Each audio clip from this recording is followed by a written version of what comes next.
Sziasztok! Mai napon egy ólom elhagyós végszereléket fogunk készíteni. Kell hozzá a leadcore, egy ólom elhagyó, klipsz, illetve a gyors előkecseréért egy gyors kapocs. A leadcore-ból kihámozom az ólombetétet egy kis részen, ahol meg fogjuk kötni. Belebújtatom a főzőtőt,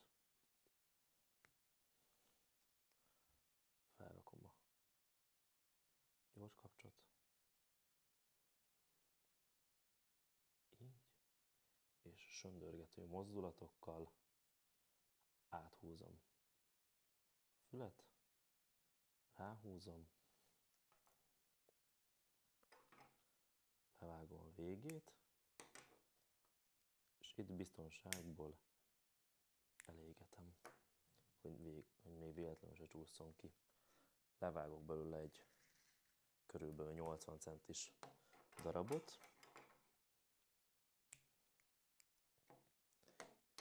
Itt ezen a részén szintén kibújtatom belőle az ólomszálat.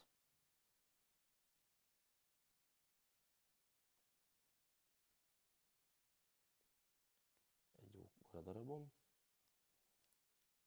És itt is ugyanazt a műveletet fogjuk elvégezni, csak itt egy fület fogunk képezni. Úgy szint visszabújtatjuk, így, és saját magába visszahúzzuk.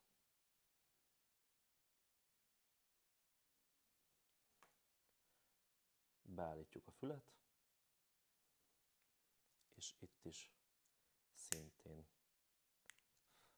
elégetem, hogy ne csúszson ki. Ezután fogom az ólomklipszet, felhúzom a fűzőtűre, és felfűzöm a leadcore-ra, illetve a gumiharangot is.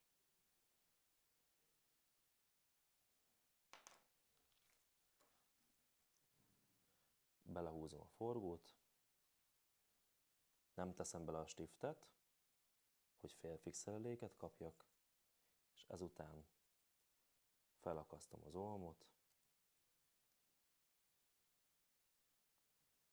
és kész a szerelék.